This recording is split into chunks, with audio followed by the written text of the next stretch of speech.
Bloomberg Audio Studios. Podcasts, radio, news.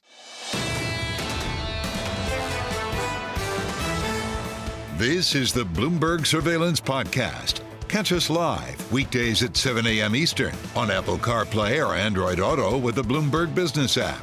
Listen on demand wherever you get your podcasts or watch us live on YouTube. So I was in London once for Thanksgiving. Really? Which is sort of strange. Yes. The Kensington, in South Kensington, they're doing the full American thing here, plus a bourbon tasting in the K-Bar. That sounds... And then, you know, if you don't want to do that, you go to Chutney Mary over at St. James. Yep, I love this. The Blueberry Cosmopolitan, the Spiced Old Fashioned, and Kerala Roast Duck or Lamb Curry. Joining us on this eve of Thanksgiving from London, Seema Shah joins us this morning. Seema, is there like a Thanksgiving in London? I mean, is it like a happening thing? Good morning, Tom. It's becoming a thing. So I remember 10 years ago it wasn't, but certainly now I think everyone wants to celebrate every single American holiday. Exactly. Can I ask why? Yeah, exactly why. Why? I think any look for joy. Yeah. All right, Seema, we woke up here, a few weeks ago. We had a new administration coming in, a new president elected. We've got a Republican Congress seemingly pretty well in place here.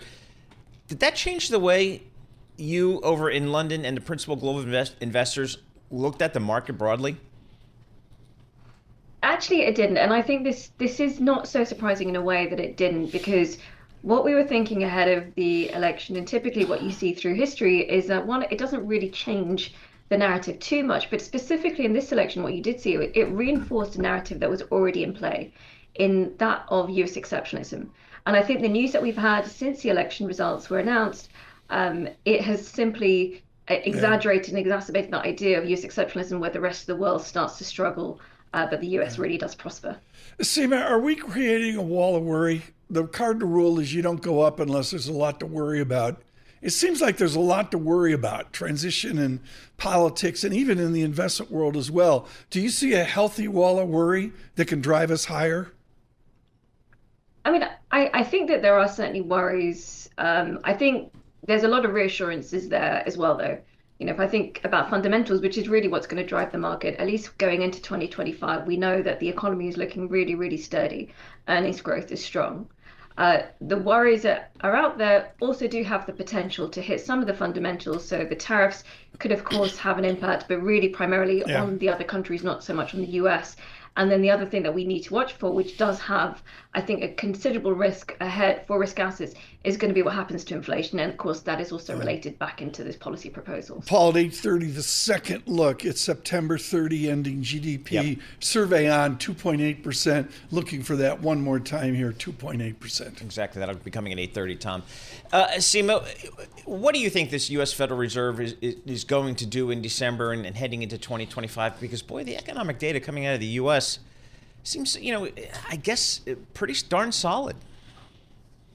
Absolutely. I think that they have been surprised. I mean, clearly when they cut by 50 basis points in September, they were not expecting the economy to be this strong. Otherwise, they wouldn't have gone in such a magnitude.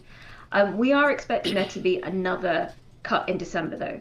And that is the idea that they just want to kind of very gradually move towards a less restrictive perspective. I think there are a couple of risks in the economy, mainly around the low-income consumers and some niggles around the small businesses, which could start to get worse if they don't get some assistance. But come January, because of the overall strength of the economy, overall strength of the labor market, plus the potential risk of upside inflation moves next year, to me, that says that they need to tread a little bit more cautiously. So I think come January, they move to a more gradual pace. So that means moving every other meeting. And there is certainly a potential for a higher floor than what markets and the Fed were expecting just a couple of months ago. Seema Shah, I-95, you're popping from Boston down to New York today, drive from hell, New York up to Boston, further drive from hell, halfway up, just past Groton. You know where the submarines are, Paul? Sure, yeah. Just past Groton, Seema Shah, there's the argument over the 401k. Dear, what are we going to do with our underperforming dog? What do you do to reallocate a dog retirement plan in America? God, it's such a good question. I think that is such a headache for so many people. What do you do with your retirement plan, especially at these kind of valuations? So from our perspective, again, really think about those fundamentals. markets are expensive, but there is still some opportunity ahead when you start to think about earnings, when you think about the growth trajectory. We do need to be a little bit careful though, because there are, as we said, there's risks on the horizon. So it really does argue for some kind of diversification. Like what? Come on, don't give me a time. I get your strategist. You're not going to do that. But what's the Seema Shah allocation for the couple just east of Groton, heading up to Boston, and there's silence in the car? Seema, what's the principal allocation? So we're thinking mainly on US equities from an equity perspective. If you're looking globally, that you want to have some exposure to some other markets like India and Japan. We would be staying fairly clear of Europe and China for the time being. Then from a fixed income perspective, I know fixed income is a little bit of a harder story at the moment because as it is, money market funds are delivering so much. But we do think that there's an opportunity to extend your duration a little bit, start to think about investment grade, even high yield, because the backdrop is quite strong. So there are opportunities. And then the other thing is, and this is really important, is that there has to be some kind of exposure to real assets. As I said before, the risk on the horizon is really around inflation. You want to have some kind of inflation protection in your portfolios. So whether that's real estate, commodities, there has to be some kind of resilience within the portfolio as well. Seema, Kevin on YouTube, live chat, says, tell Seema to go to the JP Morgan Thanksgiving lunch in London. Solid.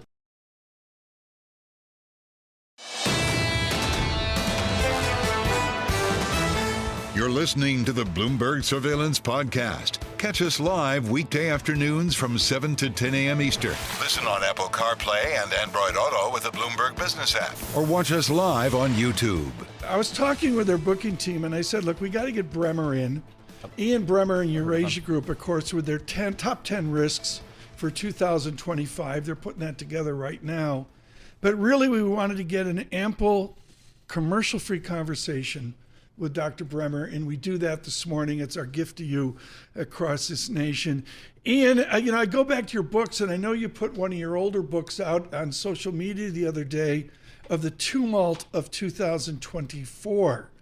What the news that we saw overnight of some solution north of Tel Aviv into Lebanon, can that be the first calming influence into 2025? I think near term we are going to see some calming influences in the sense that Trump wants to end wars and he's prepared to use a significant amount of U.S. political pressure and military pressure to get those outcomes. There's no question in my mind that a ceasefire with Hezbollah was related to the election. In part, it was delayed because the Israeli prime minister didn't want to give Biden-Harris a win. In part, it came quickly because they recognized that continuing to fight that war when Trump is in power is something that they were going to feel pressure over, and they wanted to avoid it. And next, of course, is going to be Russia-Ukraine. And I'm sure you're going to want to talk about that. Oh, we have lots to talk about in this ample time, Ian. We really treasure it. How will shuttle diplomacy of Secretary Rubio be different than Secretary Blinken?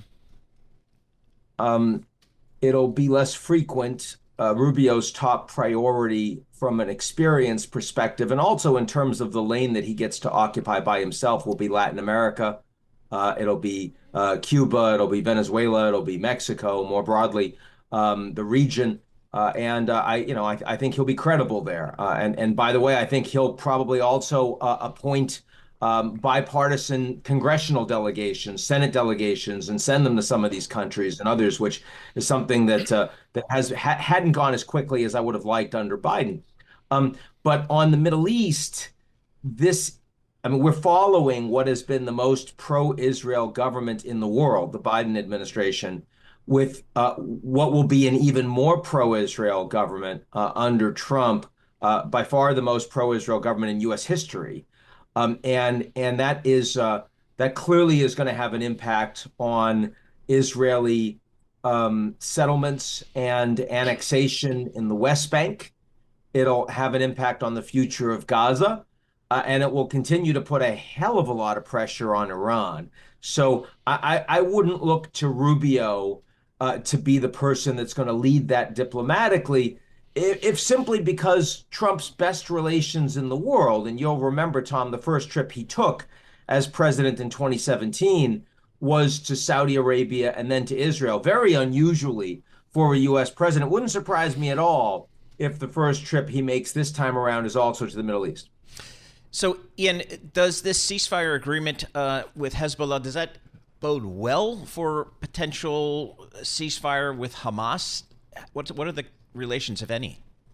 I don't think it matters much. I mean, it certainly puts Hamas under even more pressure, but it's hard to put Hamas under more pressure than they're already on. I mean, the Israeli prime minister said yesterday, well, now they know they're not going to get any support from Hezbollah. Support from Hezbollah hasn't stopped Hamas's tunnels from all getting blown up, their arms caches from getting blown up, their leaders from getting blown up, their fighters from getting blown up. I mean, frankly, the Israelis are running out of targets in Gaza at this point. So, I mean, the war has been winding down. The only reason it's not over is because there are still hostages that are being held by Hamas. And of course, we don't know how many of them are still left alive. But I mean, it's not like you have far fewer people getting killed in Gaza today than were 6 months ago, 9 months ago. And the reason for that is because there's just not that much more for Israel to hit that is a productive Hamas target. So I think I don't think it does matter all that much. I think where the Hezbollah ceasefire matters is it is, it's clearly welcome for Iran because it is a ceasefire that does not aim to end Hezbollah's capabilities. Israel is basically saying that they are not prepared to blow up every single Hezbollah member to end their military capabilities. And of course, this is Iran's top proxy in the world, and it's their principal deterrent against Israel. Well, Israel's prepared to allow them to continue to exist despite their military escalation dominance. So that's where I think it matters. Gaza, not so much. I was speaking with Ian Bremmer, president of Eurasia Group, getting a reset on global geopolitics, a lot happening in the Middle East and Ukraine. Ian, what is the position of Prime Minister Benjamin Netanyahu with his people, with Israel? Is he still as strongly entrenched as he appears to be? He's much more strongly entrenched than he has been at any point in the last year. You'll remember before the October 7th terrorist attacks, there was a lot of Israel in the news because of massive demonstrations against Netanyahu's government for his efforts to get out from underneath his own legal problems and try to control what is a very independent judiciary. Then his popularity eroded even further because he was seen as responsible for allowing October 7th to happen on his watch. Right. Well, it's a very different situation now. It is military successes against Hamas, political and military leaders, both assassinated under Netanyahu. It is Lebanon and Hezbollah, vastly more powerful than Hamas, being completely defanged by his war of choice in Lebanon. I mean, these are military victories. The ceasefire comes with success, political and military success by the Israelis. So I think that if there were an election in Israel today, obviously it would still be a coalition government because the political party system is so fragmented. But I think Netanyahu would have a relatively easy time in putting a coalition together. Our Thanksgiving treat to you, Ian Bremmer, with us for this entire half hour, commercial-free nationwide. Good morning on YouTube around the world. It's our new digital distribution. Dr. Bremmer, you came out of the housing projects in Chelsea, Massachusetts. You took a PhD at Stanford, I think in the vicinity of 24 years old. The dissertation, The Politics of Ethnicity, Russians in the Ukraine. I mean, talk about getting out front of the topic of the day. Ian, what drew you to the Russians in the Ukraine at the ripe old age of 24? Well, I mean, the Soviet Union collapsing, suddenly 15 countries became independent, and there were lots of Russians in those countries. You'll remember back then, one of the people that we talked about the most, this was after Frank Fukuyama, end of history, it was Samuel Huntington, Clash of Civilizations. And what was a very popular theory was that what was going to replace the Cold War was going to be civilizational clash. and it was going to be Muslims versus Christians, not Muslims versus Muslims, Muslims versus Christians, all these civilizational clashes. And what I saw happening in the Soviet Union was that one of the places that seemed to be the most problematic and that was likely to cause the most long-term conflict was not Russians versus Muslim Kazakhs or Azeris or Uzbeks. It was Russians versus culturally identical Ukrainians. Similar language, right, similar religion, similar history, similar land. But I was traveling in Crimea and I was meeting these Russians that are like, no, this is our land. This has nothing to do with Ukraine. And Southeast Ukraine, where it was heavily contested, and then places like Kiev and Lviv in the West. And I mean, these were European Ukrainians who felt European, who were closer to Poland, saying we want nothing to do. We want an independent country, even though there was intermarriage at that point, even though a lot of people in Kiev didn't necessarily know, who was Ukrainian and who was Russian on the street. But around the country, people certainly did. So 30 years ago, it was very clear that this was going to be a serious long-term problem. And of course, starting in 2014, and now again today, this turns out to be one of the kind of pivots. Let's get out funny into your top 10 risks for 2025. We have some form of Chicago Tribune isolationist middle America president-elect. He wants to get this fixed in Ukraine now. What in the zeitgeist right now are we getting wrong about Ukraine, given all your academic commitment to it? What's going to be the surprise in the next year? Well, one is that the last time that President Trump ended a war, it was in Afghanistan. He gave away the store to the Taliban, but he didn't have to do the cleanup. That was for Biden. This time around, the deal that is cut by Trump, he's going to be responsible for 4 years. And so I think he's aware of that. And I wonder, yes, he really wants to end the war. He's got a lot of capacity to pressure the Ukrainians. But the presumption in the media and the zeitgeist, as you say, is that Trump is going to give away the store to Putin. And I don't think that's true. I don't think he wants a situation where Ukraine can be completely run over and undermined by Russia. I think he's going to want a Ukraine that the war is over. Russia's still in the occupied territory they have now. There's no way to get them out of it. But Ukraine has the ability to defend themselves and prevent Russia from taking more territory. So that's not an easy deal to get done with Putin. And I think if there's a place where Trump is going to be more flexible than the Europeans want, certainly, I think it's going to be on the economic side. I think Putin really would like to see an end to sanctions. And I think Trump is prepared to give that to him. It'll be very interesting to see how the Europeans respond to that. And do they respond to it in a unified way, or do they break down? That to me is where people are getting it wrong, in my view. Ian, what's the role of Zelensky and the Ukrainian people in this whole process, assuming President-elect Trump wants to push a peace movement forward?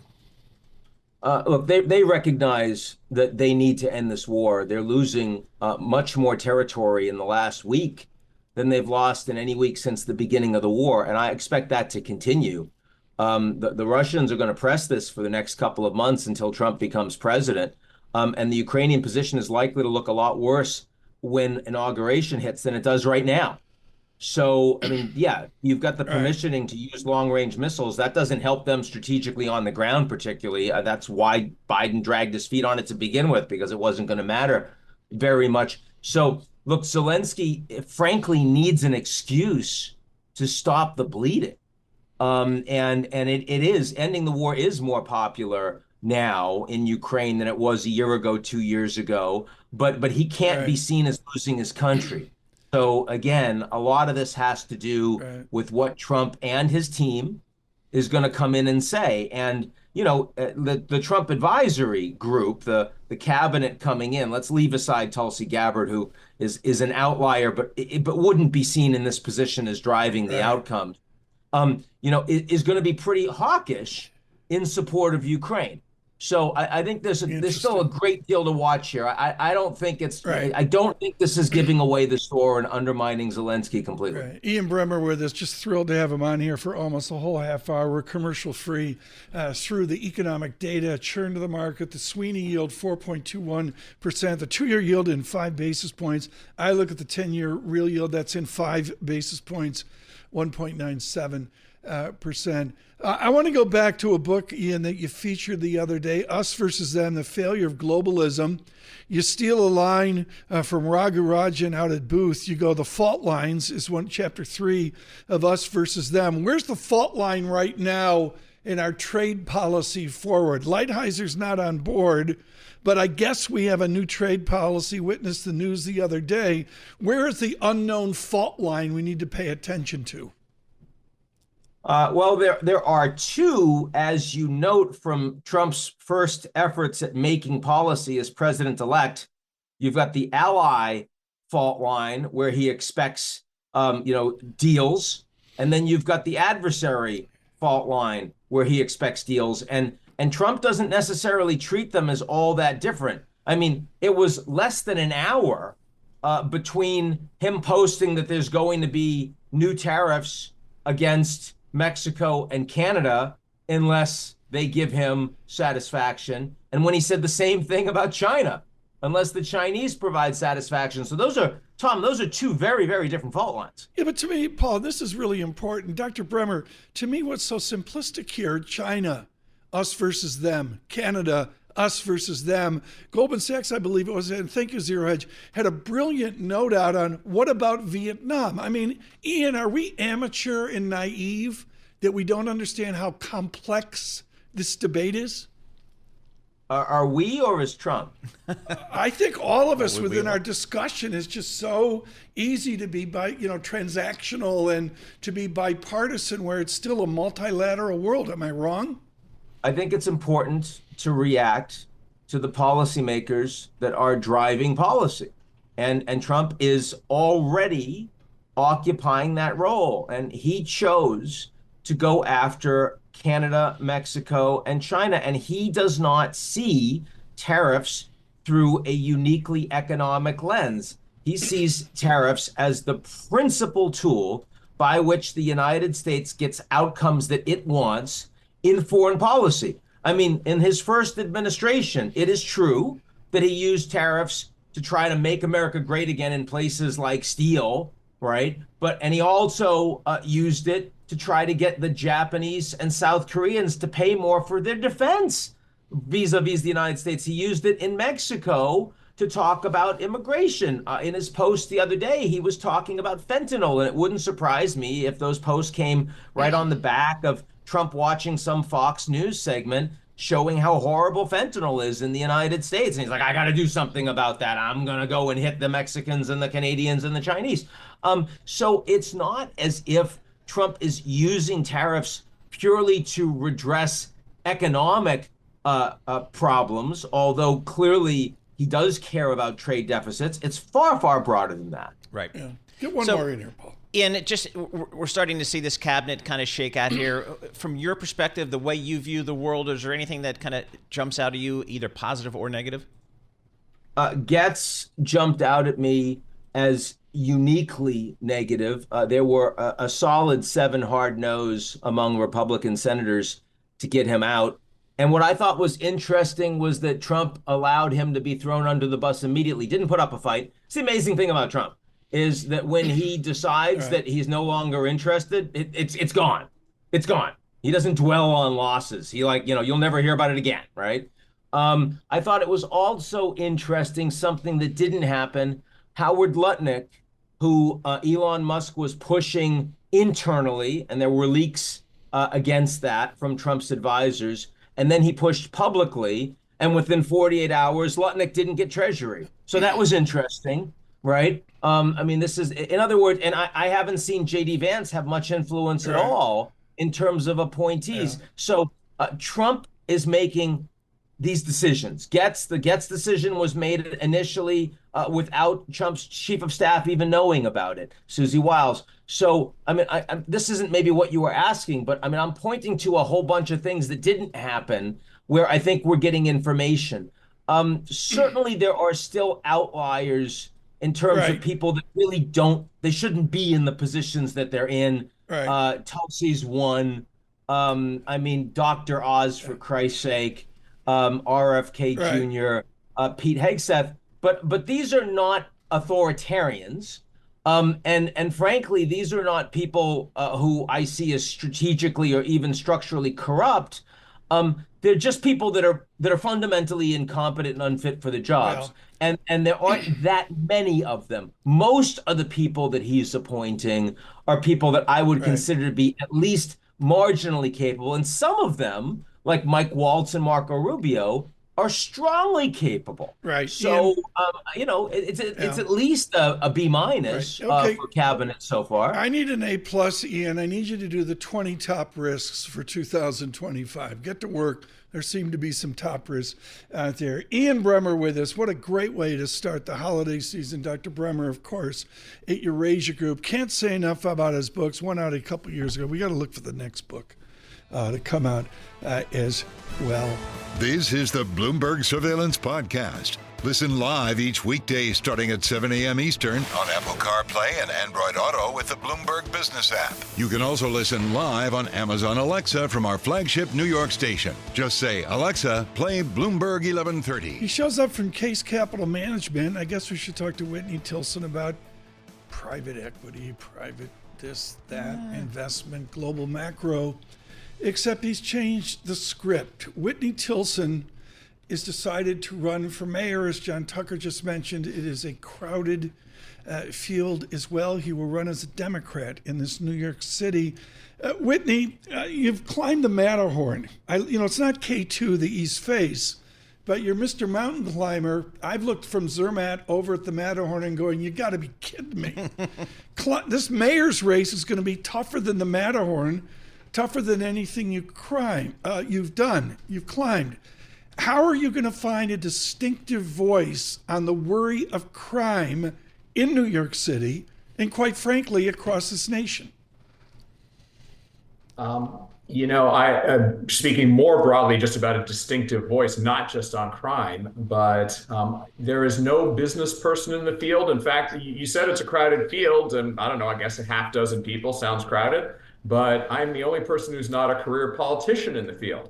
So I'm a lifelong Democrat, been super active in the party for the last 20 years. But ever since Mayor Bloomberg left, look at what's happened to our city in the last 11 years with some combination of career politicians, de Blasio and Adams, the last two mayors, who are some combination of corrupt, incompetent, and beholden to the radical left. And so I'm concerned about my city. I share the view of the majority of New Yorkers that the city's heading in the wrong direction. I want to turn it around. I should mention that former Mayor Bloomberg, of course, is part of Bloomberg LP and drives a ship every morning for Bloomberg Surveillance and Bloomberg Radio worldwide. Whitney Tilson, Mr. Bloomberg had ample funds to prosecute a campaign. What is the initial support you've seen if you don't have the Bloomberg checking account? Right. Well, every candidate has to decide whether to take city matching money or self-fund. Mayor Bloomberg spent $73 million of his own money to win his first race for mayor and then serve 2 more terms, of course. I, like every other candidate in the race, is going to take advantage of an extraordinary matching program. But we have to adhere to a $7.9 million total spend for the primary and the same for the general, whoever wins the primary. $7.9 million. And by the way, if we adhere to that, all candidates, if we take up to $250 from New York City residents, it's matched 8-1. So any New York City resident who gives me $250, my campaign gets $2,000 on top of that. And so I plan to take full advantage of that and try and raise as much money from New York City residents. And what's great about that, Paul Sweeney, is John Tucker's congestion tax payment each day will be $250 the way he's crossing across 60th Street. All right, Whitney, let's go to that. What's your view on congestion pricing? Because that's become a political football. I know. I'm all in favor of it. I think we should be doing the opposite of what this country has been doing for the last 50 years, which is subsidizing driving and charging for public transportation. We should be doing the reverse. I've traveled the world and I've been to Singapore, and there is not a single bit of traffic, any kind of traffic jam in Singapore. Why? Because they congestion price basically the whole city, and anytime there's rush hour traffic on a particular street, they just raise the price until the traffic is gone. I think people who oppose congestion pricing are thinking about the cost of it wrong. It's not the $9 or the $15 that's really costing people. It's sitting in traffic for an hour, burning expensive gas and wasting your time. And I want to get rid of all of that in New York City. All right, let's talk about housing costs. I mean, for most New Yorkers, it is a constant challenge. And quite frankly, it's been a constant challenge as long as I can remember. Is there a solution? Is there a way to reduce that burden on average New Yorkers? Yes, although there's no magic bullet that's going to immediately bring down housing costs. This is built up over a long period of time, and it's a classic example of what I, as a lifelong Democrat, am running against, which is I'm a sensible centrist. We need to build more housing. Vacancy rate in New York City is down to 1.4%. And the problem is nobody's been able to build new housing because of primarily bureaucratic regulations and so forth, but also these incredibly onerous zoning rules. The radical lefty NIMBY types, not in my backyard types, have taken a good idea, which is sensible zoning, and taken it to an extreme when you have sort of a one-party control of the city. Often extremists get their agenda, and over the years, all these zoning regs have built up. So to its credit, the city council last week finally passed a watered-down bill to slightly ease these zoning issues. I'm going to really push hard on that because we need a lot more housing, and that will bring the price down. Whitney Tilson, our listeners and viewers nationwide, indeed worldwide, when they go through JFK, visit New York and they notice a different and absolutely unique police force. Jessica Tisch takes over as the new commissioner for Mayor Adams. What will the Tilson NYPD look like if you're elected as a Democratic mayor? Yeah, well, I can boil it down into six words. Big picture, let police do their frickin' jobs. That's the big picture. And 3 words that is the opposite, which is defund the police, which are the 3 dumbest words of all time. So again, that's what the radical left has been pushing and handcuffing our police. So let me give 3 bullet points. Number 1, crime, violent crime in particular, is not random. If you look at all the 100,000 plus city blocks in New York, 50% of violent crime occurs in only 3.5% of those blocks. Often it's a single apartment building or a single block where there's open air drug dealing, like in Washington Square Park, for example. In those areas, the police working with the local community. You can't have the police come in as some invading force, oppressing the local residents. It's the law-abiding local residents in these areas that are being terrorized by criminals. That so you flood the zone, you declare a state of emergency, and you put more police in, not less, working with the community. Okay. So that would be number 1. Number 2 is we've got to roll back part of the sanctuary city legislation that the radical left passed under de Blasio that don't allow our local officials, when they arrest an illegal immigrant committing crimes, they should be turned over to ICE and on the next flight back to their home country, and that's not happening. Okay, Whitney, we've got to leave it there. We're out of time, but we look forward to having you back on again, as we will many other candidates within this New York City mayoral race, including perhaps we'll try to get on again Eric Adams, our present mayor. Mr. Tilson running as a Democrat in a crowded field, to say the least.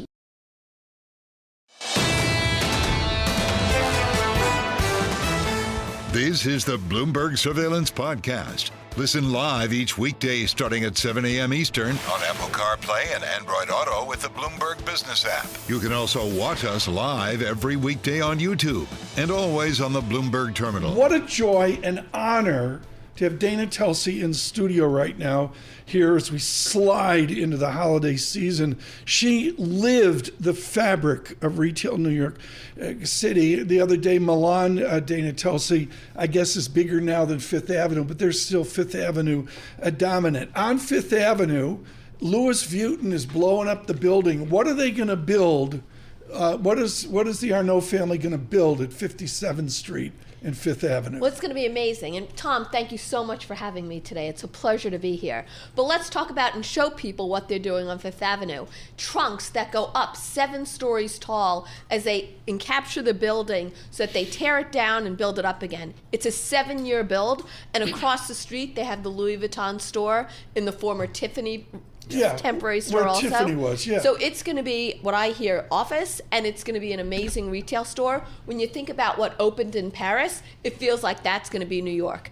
And when you look at what everyone's doing, the social media that's going on of everyone taking pictures of those trunks, whether tourists or locals, it's absolutely awesome. Okay. To me, the absolute seismic change is, Paul, I can enjoy for $24,600 the Alhambra secret pendant watch. Nice. At Van Cleef across the street. You know it well. Through a firm. This to me is ginormous in that luxury's finally getting the way Americans shop. I think there's some of that. I think some of it's unique to Van Cleef also. I think some brands like Hermes, you're only seeing it walk in and out of the store and online where you need that relationship with that sales associate. But companies like the Bergdorf Goodmans and other luxury brands, they're innovating for today because they need the shopper who's going to be there tomorrow also. All right, so Tom's shopping at Van Cleef and whatever, blah, blah. What are the rest of us doing? How are retail sales going to be? How is holiday shopping shaping up this year? I think the holiday season is going to be respectable. Okay. When you think about the increase, could it be 3 to 3.5% versus 4.6% last year? You have a couple of ticks and ties. A compressed holiday season, 5 fewer days. I don't know about you, but whether it's my texts or my emails, I'm getting discounts galore of what the promotions are going to be. So it will be more promotional this year than last year. And, experiences still matter. You look at people now going out to dinner, look at travel, which has shown huge increases. It's important to say the wow factor. And what else is going to work? Whether it's the closed-toed shoes at Birkenstock, whether it's the value of the off-pricers, TJX and Walmart. Look where Walmart's biggest gains are coming from, some of their higher income consumers. Do the retailers have what they need on the shelves? Are they fully stocked? Are they ready to go? I think they're ready to go. I think they've been ready to go. Okay. Definitely tariffs, when you think about the future, that's an impact. Everyone's tried to diversify their exposure to China, but look, it's coming on other places now too. At the end of the day, whatever these tariffs will be, there's only so much retailers can absorb themselves, and that will be a headwind for consumers if prices move up. Joseph I. Feldman has killed it on Walmart, along with, he's not alone. But mere mortals like me, Dana, look at Walmart with a 35 multiple and go, I didn't learn this from Dana Telsey at Bear Stearns a million years ago. How do you justify the price to earnings, price to cash flow, price to sales ratio of revenue growers of 5% per year? One of the things that you have to look at, going back to my Ron Barron days, who is my mentor, who I learned from, the competitive moat that a business develops gives them the opportunity to scale. Look what Walmart is doing. Walmart today is not the Walmart of yesterday. You look at their other revenues from other business lines that are growing extensively. Look at their 60% of sales that are coming from essentials. And frankly, look what they're doing with both the digital channel and the physical channel, coupled with what they've got globally. So what Doug McMillon has done has moved the business forward, and that competitive moat is only getting stronger. What is the e-commerce versus in-store ratio these days? I mean, I know the pandemic kind of pulled a lot of that market share towards e-commerce. Are we reset at a new normal here? I think overall, look what Nordstrom reported yesterday. Around 34% of their sales came from e-commerce. Wow. You still have faster growth in e-commerce because it's smaller than what you have in physical. But one of the things that's happened, the pandemic allowed the physical channel to reset. And it allowed the physical channel to reset because they closed stores, and now they're investing in their stores. Look at the new flagships that are opening here in New York. Aritzia is one of the stores I'm going to tomorrow because they just opened their new store in Soho. Oh, would you like to step in here, Lisa? Lisa, you can tag along with those and the closed-toe Birkenstocks. We are set. Exactly. You're going to buy your puffer at Aritzia and wear your closed-toe Birkenstocks. What's your single best idea? I mean, the charm of Dana Telsey is the chit-chat on women's boots, but also we got to make money. Do you make money with a value trap now that's finally going to turn around and move, or do you go down towards something that's already moving? What's your single best idea? I want to go what's moving and working. I want to look at Ralph Lauren. I want to look at Birkenstock. I want to keep going with TJX. That's Right. where I think some of the winners are. Minute and a half, ample amount of time on Bloomberg surveillance. How does Dana Telsey turn around the train wreck that is Doc Martens? A lot of work to do. It all comes to product. What are they going to put out that's going to capture the awareness of the consumer that goes on social media in order to drive interest? They're not there yet, and Birkenstock is. You know where she got some of her training back in the day? C.J. Lawrence. Again, going to our theory, Tom and I have about C.J. Lawrence, some of the best research analysts for decades came out of the shop C.J. Lawrence nobody knows about. You grew up as a child, a magical childhood. It's literally like Eloise at the Plaza at Bergdorf Goodman. Where is Bergdorf Goodman in 10 years? I think we're still going to have a Bergdorf Goodman today. I think the relationships and the partnerships with designers are more important than ever. But you know what else matters? Service. I think when I think about 2025 and beyond, I'm about the letter S. Service and social. I think service matters to keep the customer there. I think social matters because you have to engage, whether digitally or physically, and really shows the personalization. Did you see the new look on Apple TV, the magical movie about Dior? I'm going to go check it out. That'll be part of my tomorrow. Dior, Dior, you should see them over on Fifth Ave. They're putting up this light show right now. It's like $1 gajillion in that. What's Mr. Arnault do next? What does Mr. Arnault purchase? That'll be very interesting to see what he purchases. You heard that, given he purchased a little bit of Montclair, that Montclair was potentially looking at Burberry.